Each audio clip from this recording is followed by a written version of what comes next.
In this video, we'll go over how to join a Zoom meeting. When receiving a Zoom invitation, you'll see the Join link in the meeting invite. Click the link and you'll be prompted to download and run Zoom. A Zoom US Launcher.zip file will download. Simply click on the file and you can install the launcher. If the host hasn't started the meeting, you'll see a message stating, "Please wait for the host to start this meeting." Once the host starts the meeting, the Zoom meeting window will appear where you can join your audio and connect your video. To join your audio, just select Join Audio Conference by Computer.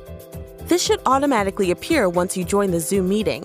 To connect your video, simply select the video camera icon in the bottom left-hand corner of the Zoom meeting window. Bismillahirrahmanirrahim. Assalamualaikum warahmatullahi wabarakatuh. Hamdan syukronillah, salatu wassalamu ala rasulillah. Kami ucapkan terima kasih kepada Bapak Samsuri Yahya MKom yang telah mempersilahkan kepada kami untuk mempresentasikan hasil analisis kami yang berjudul Sistem Absensi Menggunakan Face Recognition Berbasis Web yang disusun oleh Haji Rahmat Ruhiyat Permana, Muhammad Diki Wahyudi, Satria Lutfi Firdaus, dan Taufik Hidayat. Adapun yang melatar belakangi kami untuk mengambil analisis tersebut yaitu perkembangan teknologi saat ini berkembang dengan pesat. Hampir seluruh aspek kehidupan manusia bergantung dengan teknologi. Salah satunya yaitu sistem absensi mahasiswa, di mana sistem absensi adalah catatan kehadiran mahasiswa di suatu kampus. Nah, dilihat dari latar belakang tadi, kita dapat simpulkan identifikasi masalahnya, yaitu sistem masih menggunakan manual. Yang kedua yaitu resiko manipulasi data oleh mahasiswa, atau bahasa sekarangnya yaitu titip absen oleh mahasiswa. Yang terakhir yaitu pelaporan masih manual. Selanjutnya akan dilanjutkan oleh Satria Lutfi Firdaus. Ya, halo. Assalamualaikum warahmatullahi wabarakatuh. Ya, presentasi selanjutnya akan dilanjut oleh saya, yaitu dari Satria Lutfi Firdaus. Ya, lalu ke slide selanjutnya. Ya, slide selanjutnya yaitu adalah identifikasi masalah. Apa itu identifikasi masalah? Nah, identifikasi masalah adalah dari uraian latar belakang masalah tadi dapat disimpulkan. Nah, masalahnya itu sebagai ada 3. Nah, yang pertama adalah 1. Absensi masih menggunakan metode manual. Ya, jadi absensinya itu belum update yang terbaru. Lalu yang kedua yaitu resiko manipulasi data kehadiran, atau bisa dibilang yaitu titip absen. Nah, oleh mahasiswa. Nah, itu sangat sering terjadi. Lalu yang ketiga yaitu rekap laporan masih manual. Ya, jadi 3 itu identifikasi masalah dari kami. Lalu selanjutnya yaitu slide selanjutnya yaitu maksud dan tujuan. Nah, maksud dan tujuan kami membuat suatu pendeteksi wajah, yaitu adalah ada dua faktor.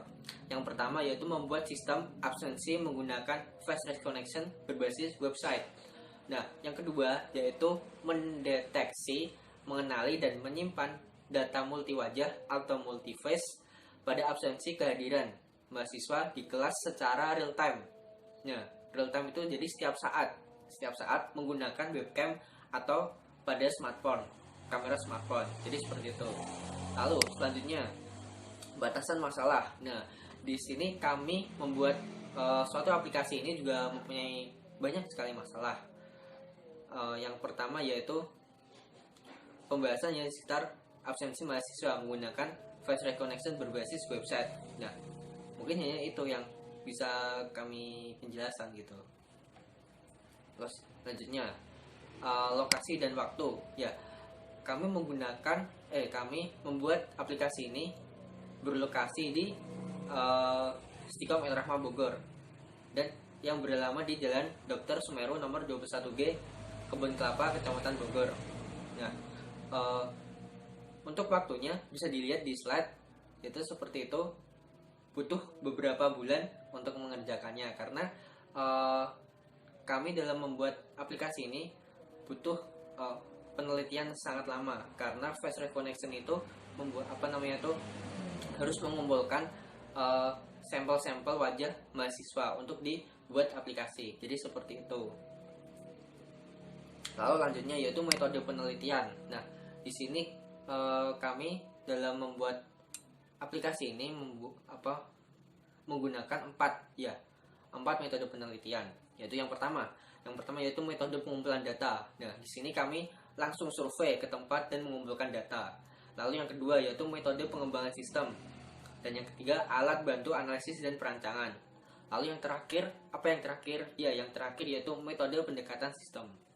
Jadi seperti itu. Dan untuk slide selanjutnya akan dijelaskan oleh Baik, selanjutnya adalah metode observasi, di mana kami melakukan penelitian terhadap objek yang kami tuju, yaitu kampus Istiqomah Al-Rahmah, di mana kami melakukan observasi mengenai masalah-masalah yang terjadi di Istiqomah Al-Rahmah dan lain sebagainya untuk penelitian kami. Dan yang terakhir, yang ketiga adalah studi kepustakaan, di mana kami melakukan penelitian juga, mencari referensi di perpustakaan dan jurnal-jurnal untuk mendukung penelitian kami tentang aplikasi ini atau software ini di web. Terus selanjutnya yaitu alat bantu analisis dan perancangan. Nah, yang pertama kami di sini menggunakan use case. Nah, use case itu apa? Use case itu singkatnya itu interaksi antara user dengan sistem atau interaksi antara manusia dengan si sistem. Nah, teman-teman bisa lihat di sini gambar use case-nya ya. Di sini ada interaksi antara admin dengan sistem, dosen dengan sistem, dan mahasiswa dengan sistem. Nah, untuk admin ini dia hampir bisa full gitu berinteraksi dengan sistem gitu ya. Dia bisa mengakses data mahasiswa, data wajah, data matkul, data absensi, lapor absensi. Dan untuk dosen sendiri hanya bisa mengakses 3 ya, bisa berinteraksi dengan sistem itu hanya 3 fitur gitu ya. Di sini ada data absensi, lapor absensi, dan mata kuliah. Sedangkan mahasiswa itu hanya bisa berinteraksi dengan sistem itu sekali doang gitu, yaitu absensi saja gitu, enggak lebih gitu. Jadi di sini ada 3 aktor atau 3 user, 3 manusia yang berinteraksi dengan sistem, yaitu admin, dosen, dan mahasiswa. Baik, selanjutnya adalah alat bantu analisis dan perancangan. Yang selanjutnya adalah kelas diagram. Nah, kelas diagram ini merupakan bisa dibilang hubungan antara tabel-tabel yang ada dalam database itu di dalam kelas-kelasnya gitu. Baik, di sini bisa teman-teman lihat dari setiap kotak-kotak mesin itu ada 3 baris ya. Nah, dan di sini itu yang contohnya di sini ada login ya, itu disebutnya class name. Nah, untuk yang kedua di situ ada plus user and pass, itu disebut atribut gitu ya. Dan yang ketiga itu disebutnya di situ ada edit check operation. Jadi saya contohnya login ya. Login itu merupakan class name. Berarti yang lain kayak absensi, menu guru, user dan sebagainya itu nama dari kelasnya gitu ya. Dan untuk yang tengah itu atributnya gitu ya. Atributnya di sini ada user, password, kalau login ya. Kalau misalkan data matkul ada kode matkul, nama matkul, dan jamnya ya. Dan untuk operationnya yaitu hal yang bisa dilakukan gitu oleh kita gitu ketika kita membuka atributnya. Kayak login kan, di sini kita kan bisa masukkan username dan password, yaitu di sini ada keterangan mengedit dan mengecek. Jadi kita ketika login bisa mengedit nama user yang kita udah input dan juga bisa mengecek gitu, apakah ini benar atau enggak nanti oleh sistem. Nah, selanjutnya sistem yang sedang berjalan.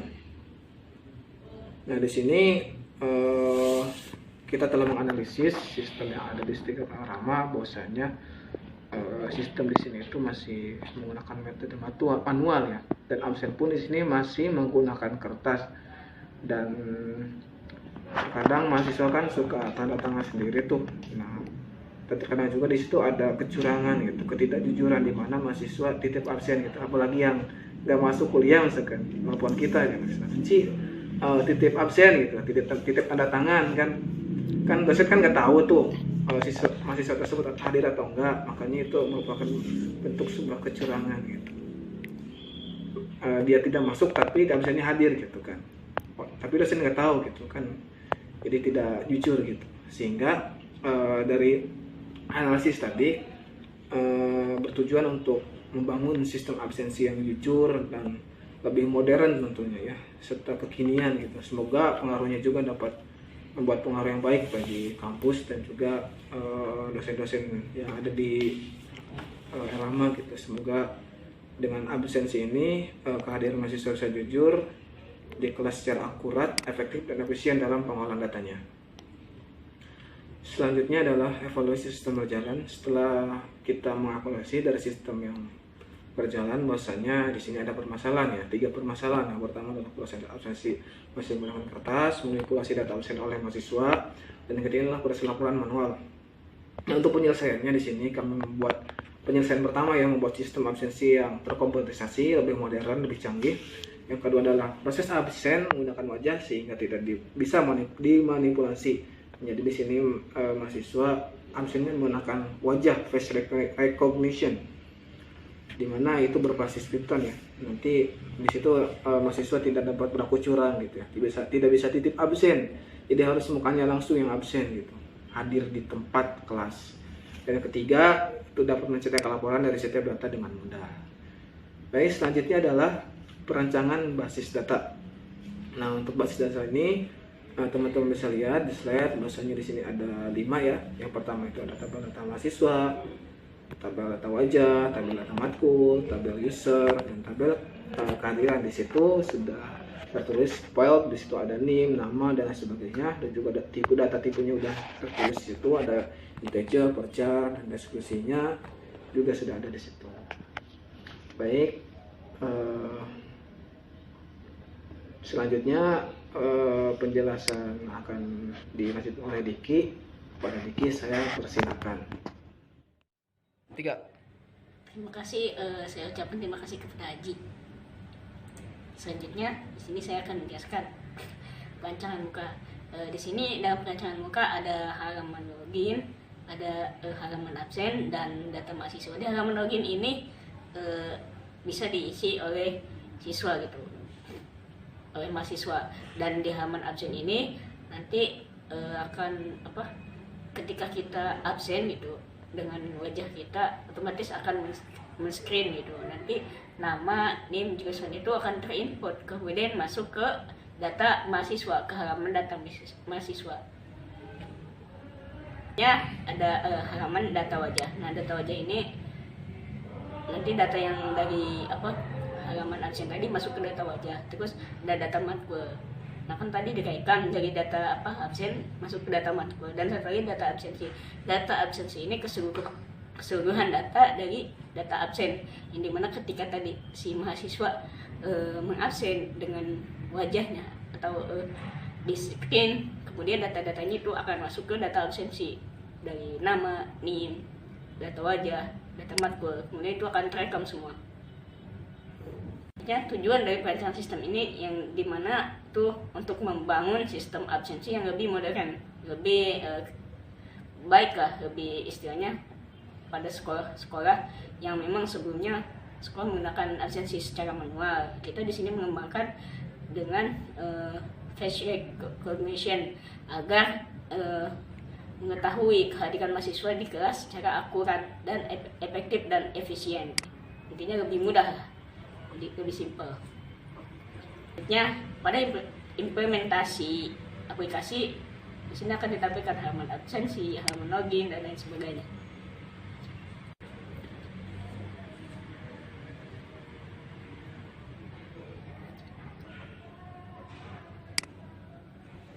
Selanjutnya ada pengujian. Di sini kami pengujiannya menggunakan pengujian black box testing.